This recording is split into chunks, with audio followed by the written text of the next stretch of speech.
welcome to day 2. Happy Friday. Today we'll be listening to Leveraging Historical Software Failures to Strengthen Cybersecurity, the Nexus Between a Catastrophe. Is this the right one?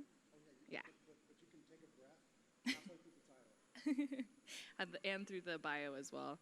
So to give you a little bit of insight on what this talk will be about, it's software malfunctions have historically resulted in significant and often catastrophic accidents.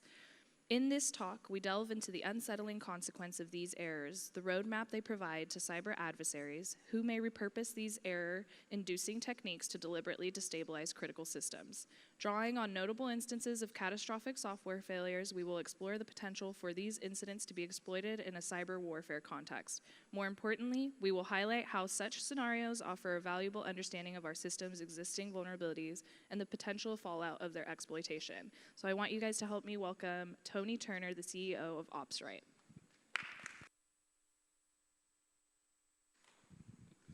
Thanks, and welcome everybody. Glad you're here to join us as we go down the lane of history and talk about all the things that Andy just shared with you. So very briefly, my name is Tony Turner. I'm the CEO of OpsRight. We're a company focused on secure by design, threat modeling, and really focusing on bringing those concepts of DOE cyber-informed engineering methodology into a software context to make it easier to apply these principles. So as you see up on the slide, I do a bunch of stuff. I will not state all those things that I'm involved in, but I'm very active.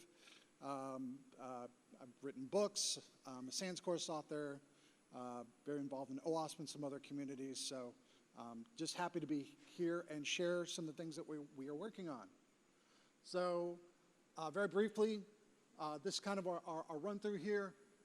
Very brief introduction.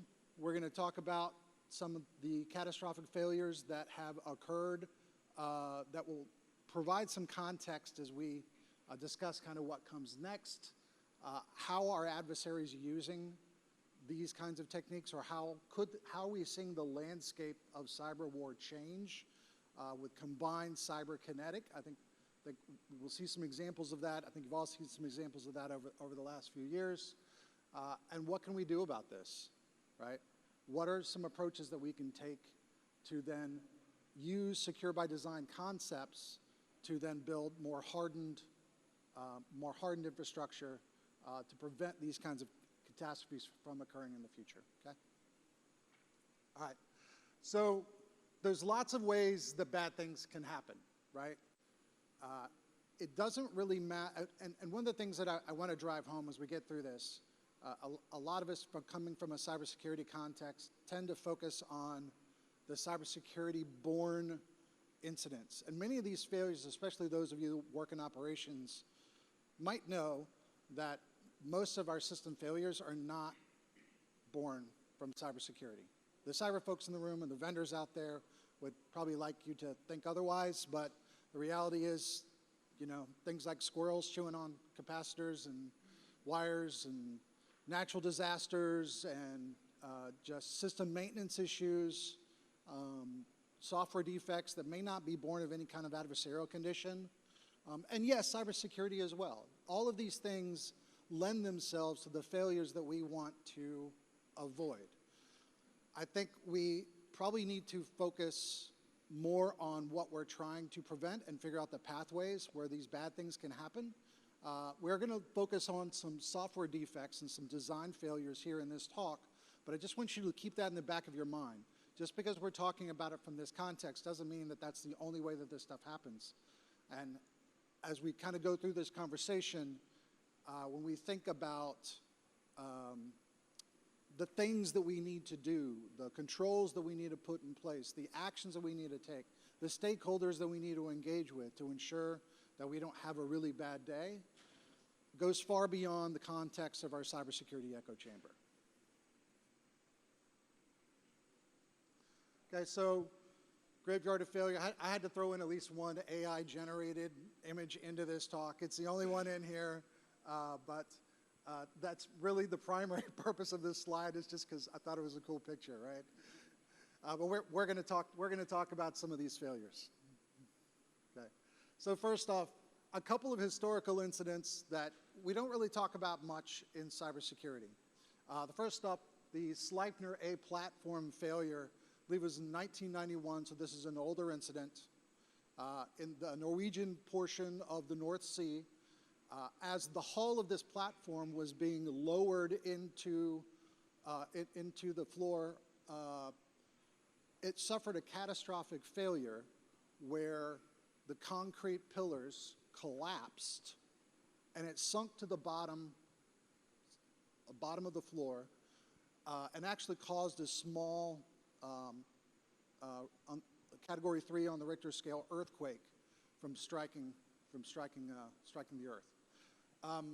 The reason why this failure occurred was due to failures in the design based off of the engineering tolerances for those concrete pillars as a direct result of mathematical computations in the software used to calculate the thickness of those cell walls, right? And this is a real-world consequence caused by a failure in software design, a failure in engineering design, right? This is not your typical, Triton, Trisis style cyber attack where the SIS got disabled, right? But this is very clearly a very impactful failure. One of the things that you may hear about this incident, one of the kind of famous takeaways from this incident was when this occurred, essentially the hull is what's used to affix to the platform to combine the entire platform structure, right? They were ahead of schedule when this failure occurred, thankfully, right? Now, granted, they suffered a $700 million impact, which is a pretty severe from a financial impact standpoint. They still delivered the project on time because they had sufficient time, and kind of one of the famous quotes from that was, well, can you build a second one ahead of schedule? Thankfully, they did, okay? The second failure I want to talk about is the Ariane 5 rocket. Ariane 5 came on the tail of the Ariane 4 program that had several successful launches, but there were some changes in the design of the rocket that were manifested in the software. One of the most critical aspects here was due to a floating point error where as part of the trajectory of the rocket and the control of the horizontal controls for the rocket was based off of a floating point calculation where a 64-bit integer was then saved as a 16 or transformed into a 16-bit. The number was too large. They couldn't actually store it. They didn't have enough, there wasn't enough memory space to actually store the value that they needed for the calculation. So it failed. The calculation failed. They couldn't store it. So what did they do? They had a fallback plan. Okay, that's good design, right? We have redundancy. We have a fallback computer. We have a backup computer. Guess what? The backup computer used the same data. So the backup computer failed too. So even though we had built some redundancy, we thought we were doing the right things, due to these software defects, it still had downstream impacts. We weren't thinking about the totality of the system. We were thinking about this one component of this system we built in redundancy of a component level thing or a product level thing, not a system level thing. And I think we see this played out as we start talking about these concepts of secure by design, especially if you track like the CISA secure by design, secure by default document. There's a lot of focus on product security. We have a lot of focus here. I do a lot of work in supply chain. There's a lot of focus on secure components, secure dependencies. This is all super important stuff. I don't want to minimize the importance of these things. And we'll get into this a little bit later in the talk, but it's important to think about these things at the system level as the totality of the system, right? If I'm implementing a complex OT system, I want to bring secure products into it, sure, but who is responsible for ensuring that the system is delivered? It's probably the system integrator, right? That's probably where the focus is, right? And so it doesn't matter how many secure products we bring into this, if they're not put together in secure ways, if they're not implemented in secure ways, if they're not operated in secure ways, we can still have a really bad day, The next scenario I want to talk about is the Boeing 737 MAX, right? I think we all have heard about these failures, multiple crashes. 346 people died. This isn't just a financial loss, and yes, there were severe financial losses for Boeing as a result of this. $11 billion reduction in revenue year over year. That's pretty massive financial loss that any company should be paying attention to. Not only that, they lost market position to Airbus as a result of this. That's a big deal. But 346 people, loss of human life on a massive scale due to what is essentially design flaws and software defects. So what was essentially happening was the MCAS system, which is designed for altitude control, was pushing the nose of the plane down based off of what the sensors on the wings were telling it, right? Well, what was really interesting is there are two separate computers, two separate sets of sensors, operated independently. It was designed with some level of redundancy, except that redundancy was did not consider the interdependencies of these sensors and computers on each wing, right? So what we saw was when there's a failure on one side, it's working on one side, it's not working on the other side, the plane is going to push the nose down. When the pilot grabs the yoke, goes back and said, no, you're not going down, the plane said, sorry, I'm going down, right? So here we have this, in cyber-informed engineering, we have this concept of an engineered control, and we're going to talk a little bit more about CIE in a minute, but basically engineered controls are those manual fail-safes, you know, your emergency bypass, you know, emergency valves, things that humans can do when computers fail, right? So what do we do when the computer fails? What's our bypass? What's our backup? And when you think of increasingly digitized systems, especially digitized systems that are responsible for safety, this makes things like ransomware all the more scary to me, right? So if we have a complete dependency on a digital system, and that digital system fails, what do? We have to have some mechanism for the human to take charge and make good decisions. We didn't have this ability here. And I don't mean that the system was an autopilot and the plane was making decisions. It wasn't an autopilot. And the plane was still telling the pilot, no, I'm the pilot. You're just sitting there, right? Massive failure due to this failure design and software defects in the process. Okay? So most of you are probably familiar with this, maybe a little bit wider view, but I couldn't fit all the boxes on the slide. But this is the MITRE attack for ICS framework that lays out all the TTPs that adversaries typically go through. This is the process that we typically see. Adversaries are usually doing things like a USB-borne infection or phishing someone, attacks from IT into OT, wireless attacks.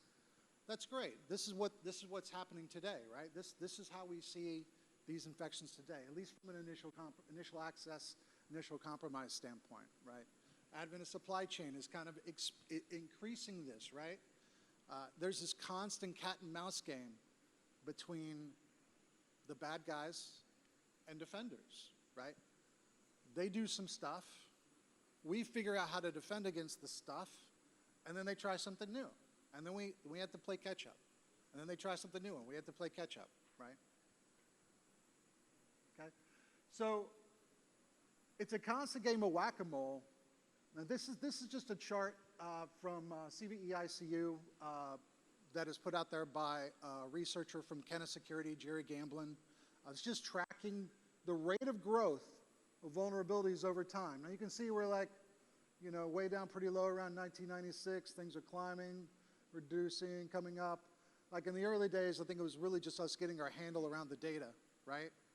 But really, in the last 10 years or so, we're seeing this very rapid rise. And from 2021 to 2022, 24.5% increase in our vulnerabilities. If you look at spending across cybersecurity, everyone is spending lots of money on cyber, right? It's increasing, we're spending more, we're doing the right things. But the problem is still spiking up. And a lot of the spikes, some of the spikes are due to things that are just garbage code on the internet, like WordPress plugins, right? I mean, it's become easier for people to put out crappy software, right? So that's one reason why things are worse. But another reason why I think things are worse is because of this constant game of whack-a-mole, where we are constantly chasing the tactics of our adversaries, and they're coming out with new things, right? And then when you combine this fact with the influx of cyber as a mechanism to combine with conventional warfare, right? This is a picture that Patrick Garrity, who is a researcher at Nucleus Security, another vulnerability management company, good friend of mine, does a lot of really great infographics on tracking vulnerabilities and exploitability. But this was an image he put out on LinkedIn here a few weeks ago. It was tracking the fact that Russia and some other foreign adversaries are offering as much as $20 million for a 0-day for Apple, right? Or not only iOS, but other flaws as well, right? But the point is, I can buy 4 tanks for the price of a single 0-day, right? Our adversaries are realizing that the effectiveness of a cybersecurity-born exploit or attacking these systems in other non-conventional ways, whether it's cyber or not, right, is just as valuable as investing in more munitions, more conventional warfare. We're going to see a continuing shift. Now, right now, the shift is moving into a cybersecurity context. We're bringing in supply chain failures as part of this, right? But what happens when we move beyond that? Where do adversaries go next? What about some of those failures that we just talked about a few slides ago? Are these opportunities for our adversaries to get malicious actions embedded in designs, right? It doesn't necessarily need to be an exploit. If I can cause a system to fail, I don't need an exploit. I don't need a vulnerability. I just need a failure to occur, and a failure to occur in the right way. Okay. So enter the concept of critical function assurance. So critical function assurance is a somewhat new concept. It's been coined by Idaho National Laboratory in the last few months as part of their whole cyber-informed engineering initiative. And what critical function assurance really is just focus on those critical functions inside your organization that can never fail. This is very similar to the concept of a business impact analysis. Those of you that have done any kind of business continuity planning, BCP, BIA, kinds of things, where we focus on those things that are critical to your business that cannot fail, right? From an OT standpoint, we're probably talking about things like, if I'm a water utility, right, the pump station's got to work. I've got to get water to the firefighters so they can put out the fire, right? I've got to get cooling to the nuclear plant so that we can continue generating power, right? These are critical functions. Like if that thing fails and the power plant has to stop generating power because we can't cool it, right? Well, now I have an energy production problem, and I have all kinds of other downstream dependencies on that are going to, cascading failures are going to occur, right? But when it really comes down to it, the critical function, that's why we all have jobs, right? Those of us that work in cybersecurity don't have jobs because of malware or vulnerabilities or anything else.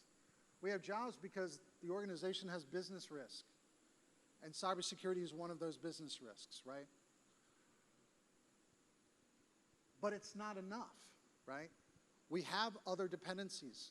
If I've done all the right things to patch my systems and to harden my systems, but if I can't get electricity out of the wall, well, my server's not going to run, right? I've got all kinds of other dependencies, like human dependencies, right?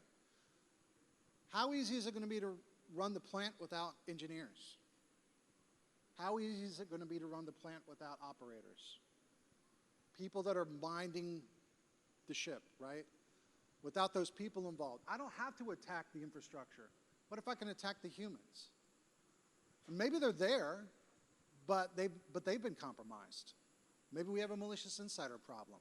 There's all kinds of ways that these failures can occur, right? And our adversaries are going to take the path of least resistance to get there.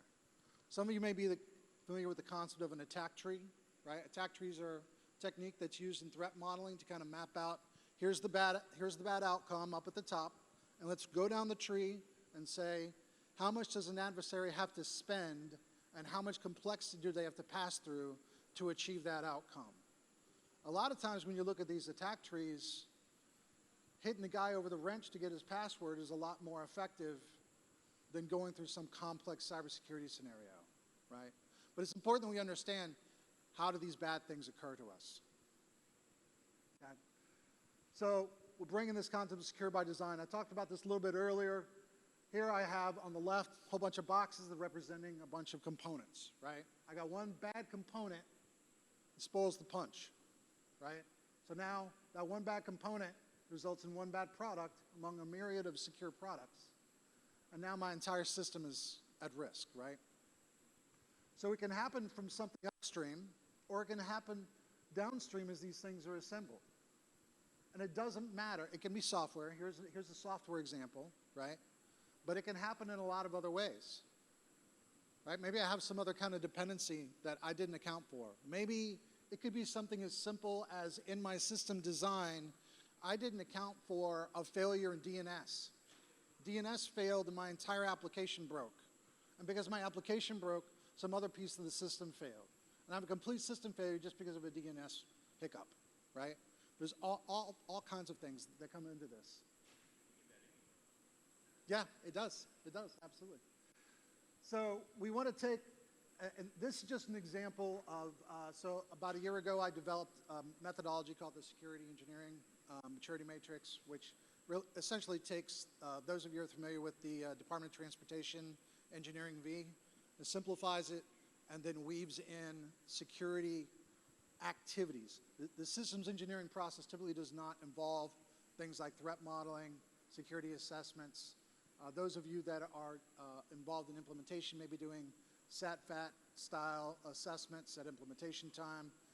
It may or may not include some cybersecurity activities as part of that assessment. But really what we were trying to do is we were trying to put together a model to say all throughout the process we have to make decisions. We have security decisions we have to make. And sometimes those decisions are intentional and sometimes they're unintentional, right? Good friend of mine, Sarah Flukes, has done a lot of really good research on this. I definitely recommend taking a look at the research that her team in Admarisha has done on this. They put a lot of focus on this whole concept of security decisions. Do not want to steal her thunder at all, but I think it's important to share the good work that she and her team have been doing in this space. But it's really important. Every time we go through and we design and implement any system, we're making decisions. Like some of you may be familiar with the concept of technical debt, right? Technical debt is debt that ensues from making a decision in our process, and there may be very good reasons why we incur technical debt, right? We may have decided that we don't have time to design and implement a robust quantum encryption strategy. We're not worried about it right now. We'll worry about that later once we start seeing some of these encryption attacks take hold. We'll do quantum later. It's a decision I make in my design, and that's fine. It may be perfectly valid. That may be a non-issue. Maybe it's a non-issue today, but maybe it's an issue a year from now, right? We don't really know, but as we're making these decisions, we have to track these decisions and make sure that we understand the impact of these decisions. It may be a decision that gets made because of a functional requirement, right? I can't put encryption on this network because I need real-time operations. There's too much latency, right? I can't deal with the latency that this is going to create for me on my network. There may be very good reasons why we're making those decisions, but we have to track those decisions. Because later, when there's a problem, we need to go back to that decision and say, how did this happen? We need that information to be able to do root cause analysis. We need that information to come back later and say, hey, we made this decision a year ago. It was the right decision then. Is it still the right decision now, right?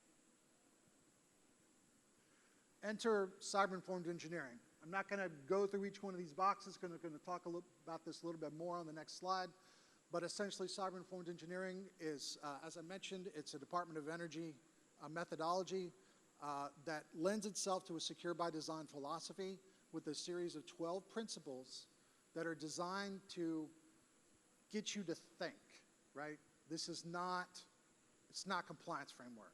It's not a implement two-factor. It's not an implement encryption. It's not a, you know, have a man trap on the front door of the substation, right? Like it's none of those things, right? But it is absolutely a thought process that you want to go through. So using Boeing as an example, I want to just kind of go through how something like CIE could have helped us in the design process. And I'm going to go through each of these, and apologies if I'm like kind of reading off the slide a little bit. So the very first principle in CIE is a consequence-focused design. So going back to our concept of critical function assurance, right? What are the things that can never happen? What are our critical functions, and what are the bad things that can never happen? Let's focus on the black swan events, right? Now, CIE is a set of concepts that can be used in combination with a cyber hygiene-based approach. It is not a replacement for that. Many of you are doing a great job out there implementing NIST CSF or NERC or whatever it is you're doing to address some of the cyber hygiene-related issues, right? This is complementary to this. It is not designed to fix the annoying things, the annoying problem. What I mean by annoying problems, recoverable problems, right? User gets their system for a few hours, you deal with it, you recover the system, you deal with the aftermath, maybe do a little bit of instant response to make sure that nothing really bad happened in the company, but that's a recoverable event, right? CIE is really focused on those non-recoverable events, or those things that are so severe that we have massive death from plane crashes, right? Like that's not a recoverable event. Okay, yeah, Boeing is still in business, but for all those humans that lost their lives, that's not a recoverable event. For those people's families that lost loved ones, that's not a recoverable event, right? These are the kind of things that we're trying to prevent with the CIE-based scenario. But here we have a design that was farmed out to software engineering teams that were not trained in safety. Safety should have been our #1 concern when designing the flight control system for the Boeing, but it wasn't. Engineer controls, as I mentioned, the plane took charge of the yoke. The pilots couldn't take it back. That's a problem. We've got to engineer for this digital failure. Secure information architecture, right? We had sensor data failures. These sensor data failures should not have created a failure condition in this way. We should have had additional season. There should have been some sort of fallback mechanism. When the failure occurs, don't just assume to plane to go and do another. Like, we need to have additional mechanisms to ensure that that failure can't cause a problem. Design simplification. Why did we have this compartmentalization of systems in this way? Was that complexity necessary? Probably not. This is a new system. Planes didn't work that way before. Someone decided it didn't work that way before, now it needs to work this way. Why? Why did we make the system more complex? To what end? Okay. Resilient layer defenses, right? We need multiple layers of defense here. And we see this all the time in our own organizations. There's this whole concept of a Swiss cheese model. You may have seen it. Think of it, I've got layers of Swiss cheese, right? I've got holes through this slice of cheese and this slice of cheese and this slice of cheese. But if you've ever seen the way that those holes and bubbles route through Swiss cheese, they don't occur at the same place in the layer, right? We have shifts, right? So if you were to take a pencil and run it through one of those circles in one slice of cheese, maybe you pass through a couple before you hit a hard piece in the next slice of cheese, right? That's kind of the concept of resilient layer defense. We may have holes here. Your firewall is a great example, right? Firewalls have holes. They got to let traffic through, right? But we have additional controls in place, and modern firewalls have additional software controls in place that even though we're letting traffic through, maybe we're doing deep packet inspection or application matching to leverage additional rules. Maybe we have hardening on the server. Maybe we have endpoint controls. Maybe we have, other things that we're doing, an IPS that sits between the firewall and the endpoint, right? All these things are examples of additional controls that we need to put in place here, right? Active defense, right? Monitoring and correction, right? We were looking for a failure, but we didn't have a good automated way to address this. And again, we didn't have a way for the humans to get involved here, right? Interdependencies, right? Things were so tightly coupled, right? This is a great example of interdependencies. Things were so tightly coupled that failure occurred because of that tight coupling, right? We see this all the time across critical infrastructure. We saw this in the fires in Maui and the problems with water infrastructure, right? We've seen it in countless incidents time and time again, that these interdependencies cause additional opportunities for failure. And unless we understand what all those interdependencies are, it's going to be very challenging for us to respond and address the situation. Okay? Digital asset awareness. Digital asset awareness is more than just knowing that box, that PLC, that HMI, that server, that router, whatever, is on your network. It's also knowing how it should behave. What should it do? Understanding behaviors. Understanding behaviors in certain scenarios, certain conditions. Understanding those anomalies and what does that mean for you, right? Here in the Boeing, another good example, if the computer's not available, then I'm making actions based off of that. If I knew that that was how that system behaved, I would have never launched the plane. It would have never happened. It's clear they didn't understand how their digital assets behave, right? Cybersecurity supply chain controls. In this instance, what we're really talking about is an upstream software development effort that was not incorporated in the overall system design, right? In this instance, it's less of a supply chain issue. You can map it back to supply chain. You can have internal supply chains as well. But I think we see this time and time again with other instances as well, especially when we get into multiple interdependencies, not understanding how other actors are influencing those dependencies. I think around about the time of, during the Trump administration, the executive order 13920 and the resultant prohibition order, there was a letter that went out to a bunch of electric power CEOs asking them to identify the provenance of a lot of the digital equipment that was on the grid, right? And there was a lot of struggle to be able to identify these things. Not understanding where my stuff comes from makes it really, really hard to implement these kinds of controls. How do I know what the expected behavior of a thing is when I don't even know what it is or where it came from or what's in it or like how it gets updated, or I'm not validating firmware updates on the thing. It's a bunch of unvalidated trust all over the place, right? We've got planned resilience. We should be engineering systems with the expectation of failure. Failure is going to happen. What do you do when it happens? No system that I have ever seen in my entire 30-plus career as a technology professional is immune from failure. No system. Whether it's a mechanical component, a digital component, a human-born design, there's always opportunities for failure. And so if we're making assumptions about how our system works, because that's how it works today, so therefore that's how it's going to work tomorrow, we're probably not doing ourselves a good service here, right? We really need to think about how these failures can occur and understand what when that failure occurs. Engineering information control. Now, typically in CIE, engineering information control is all about OPSEC, right?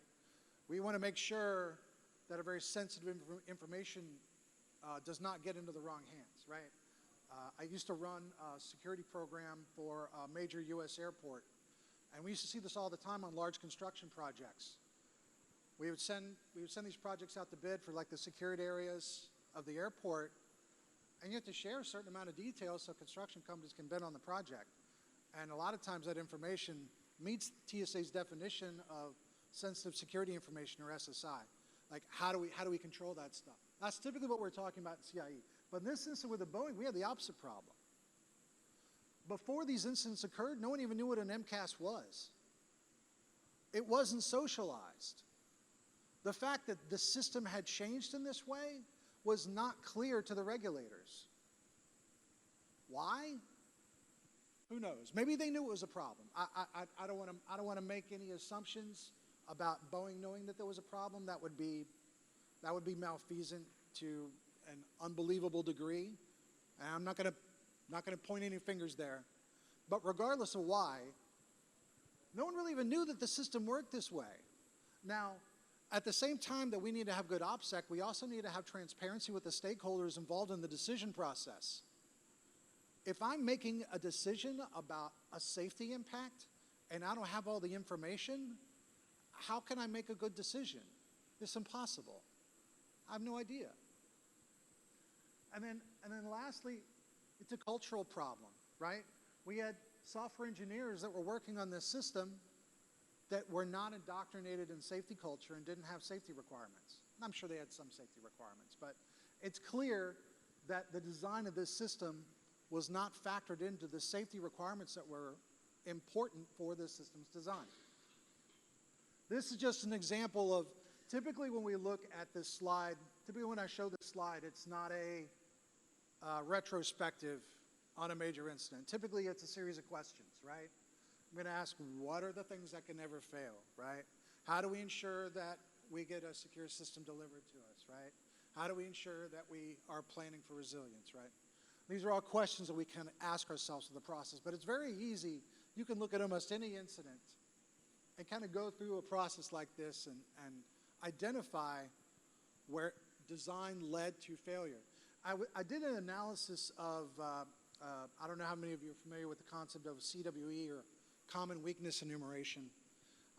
It's a project by MITRE used to classify vulnerabilities, or CVEs, right? We classify, it's classification taxonomy, right?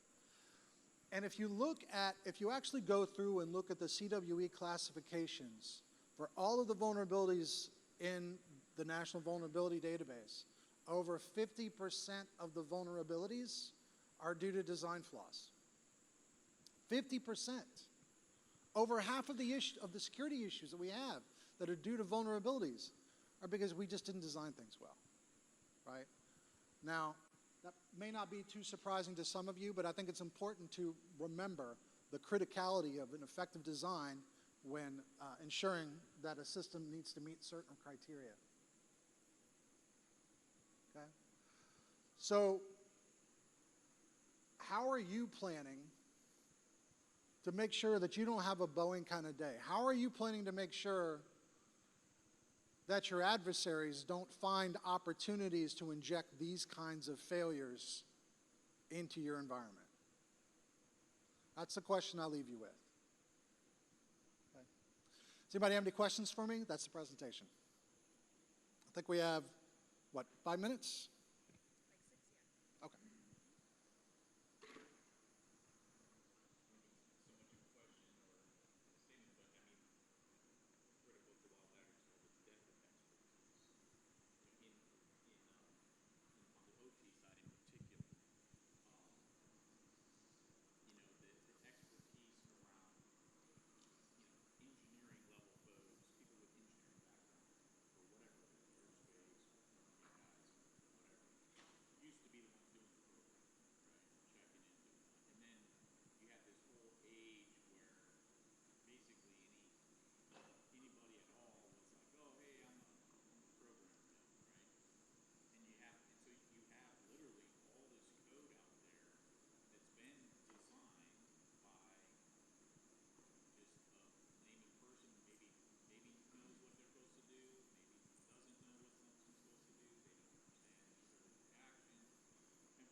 Yeah, I mean, the focus, especially when you look at like no-code style builders, right? Like I don't even need to know how to program to write a piece of software today, right?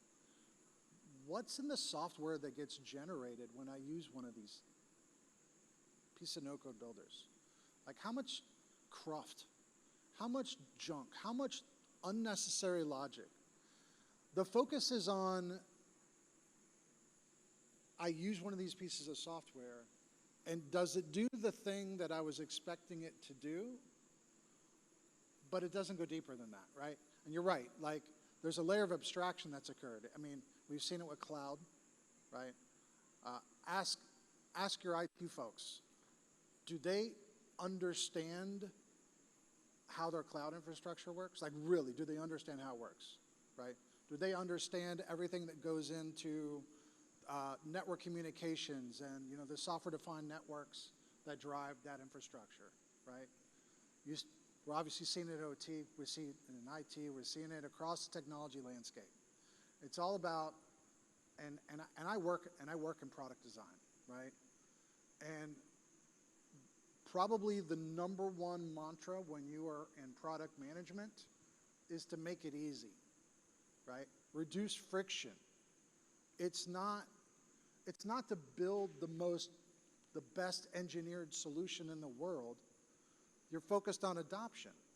You're focused on making it easy. And yeah. And the easier we make it for people, the more we abstract away the way their core technology works, it makes things more scalable. I mean, it really does. I mean, we don't need as many bodies, as many smart people on the bench. It reduces costs for the organization, right? That's another big factor. I mean, why do we move towards automation in the first place in OT? Right, exactly. And as we move more towards this model, it becomes harder and harder to do a lot of the things that I'm talking about from a CIE standpoint, right? Because we still need to be thinking about, okay, when the digital system fails, I may need to run manual, right? But if I don't have trained people on the bench that know how to run manual, if I haven't documented my processes, if I don't understand what the engineering tolerances should look like, and I have humans making those decisions, you're going to have a really hard time. So.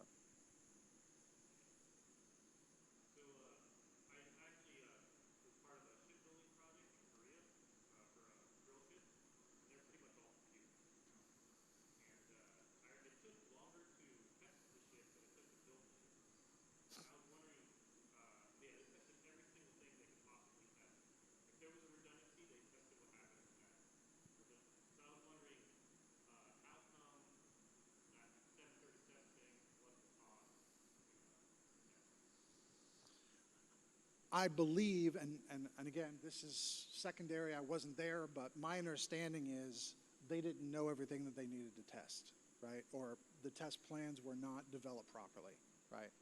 I mean, like I said, I work in an industry that does software development, and we do testing as part of our process, right? I think every software company should be doing some level of testing. But speaking from experience, testing means different things to different people, right? What are we testing? How are we testing it? And I was talking to a fellow the other day that works in the medical device space, and we were talking about the FDA requirements and the submission package that he has to send to the FDA as part of all of his efforts, and trying to break things down in terms of cybersecurity testing, safety testing, functional testing, compliance testing. And I asked him, I said, is this a consolidated process inside your company before you get your submission package and sent off to the FDA? And he said, no. I have one team that's doing the safety testing. I have one team that's doing the cyber testing, my team. I've got other folks that are doing these things for all these compliance requirements that we got to deal with. And some of those overlap with the safety requirements, right? But there's no consolidated process. We just do our piece. We throw it in a directory on the server, and then product management packs it all up and shifts it off for submission, right? So when I'm that compartmentalized, if I don't understand that a safety-related function can be influenced by a cybersecurity related function because I've compartmentalized my testing, then I don't have very good tests. Now, is that what happened here? I don't know. I don't have deep enough information to understand what that looked like, but that would be my suspicion. They just weren't testing the right things, or they didn't have a good test plan.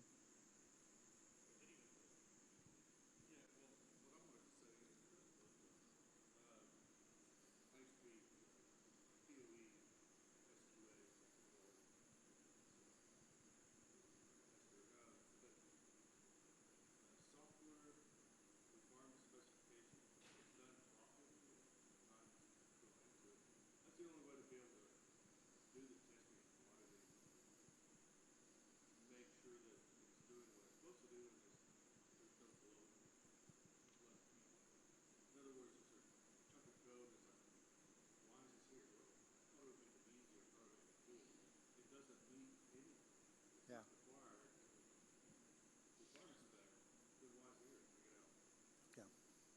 Yeah. Yeah, and what I see a lot is when you look at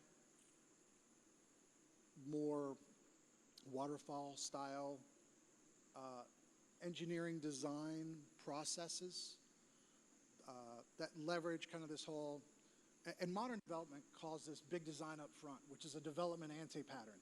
It's become popular in modern software design to say it's a bad thing if you do all this, because it's wasteful, right? When you get into software development, you realize that I may have a really good idea of what I'm going to build before I start building it, but the minute I write my first line of code, some changes, right? I run into a problem, I have to change my design, or the customer says that's not what I wanted, I need you to change it, or the customer says that's really cool, can you also do X, right? Or I go to the next customer and they say, well, I need this other thing, right? Like, this is very, very, very dynamic. It's rare that I see a very well-defined, at least today. I saw this a lot more 20 years ago.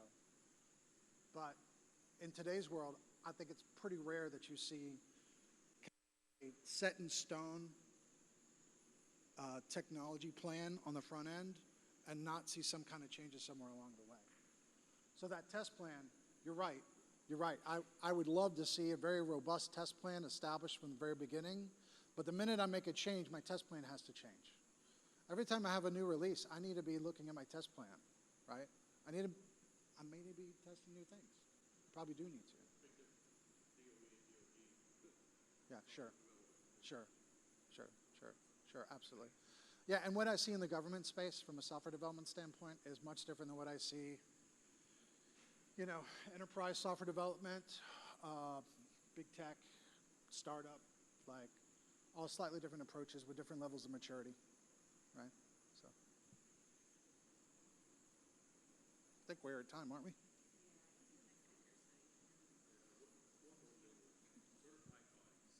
Uh-huh. Yeah.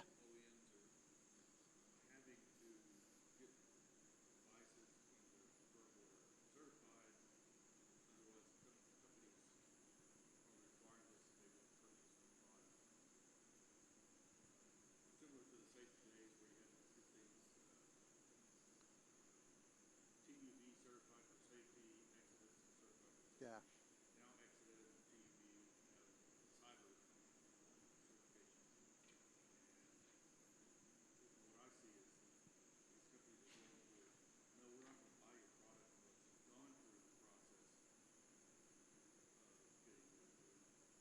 Yeah.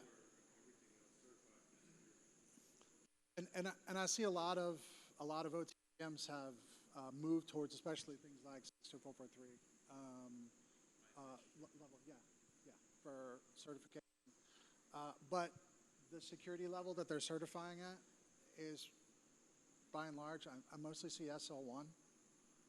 I don't see a lot of folks that are certifying, there's some, but I don't see a lot of folks that are certifying at SL2, and I don't see a lot of customers that are demanding that they certify at SL2 or higher. And it's a move in the right direction. Let me just say that.